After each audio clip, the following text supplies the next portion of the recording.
तर आजच्या ब्लॉगची सुरुवात होते भूषण भाऊच्या दुकानातूनच आणि इथं माझ्यासोबत कोण कोण उपस्थित आहे हे तर बघून घ्या. सर्वात आधी तिरुभाऊ गायकवाड, त्यानंतर आपले मोठे भाऊ आणि त्यानंतर त्यांचे मोठे भाऊ जे भोपाळमधून स्पेशल आपल्या ब्लॉगमध्ये यासाठी आलेले आहेत. आणि यांना तर तुम्ही ओळखतच असाल, हे आपले मोठे भाऊ भूषण भाऊ जे की ऑनलाईन सर्व्हिसचं काम करतात आणि आज आपल्यासोबत प्रदीप भाऊ मंदिरात येणार आहे आणि हा नाही येऊ राहिला कारण की यांनी आंघोळ नाही केली.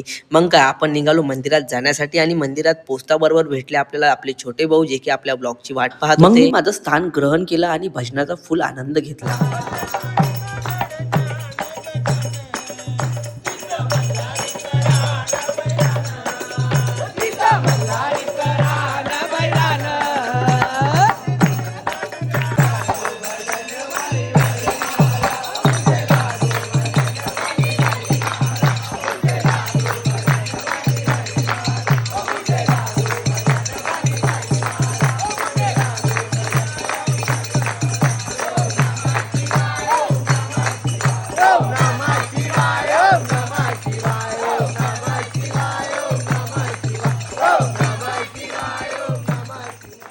मग बाबाची छानपैकी आरती म्हटली आणि तुम्हालाही असाच भजनाचा आनंद घ्यायचा असेल तर पुढच्या सोमवारी 9 वाजता नक्की मंदिरात या, बाबाचे दर्शन घ्या आणि मग काय निघालो मी आता घरी जाण्यासाठी. तर भेटू मग. जय भोलेनाथ.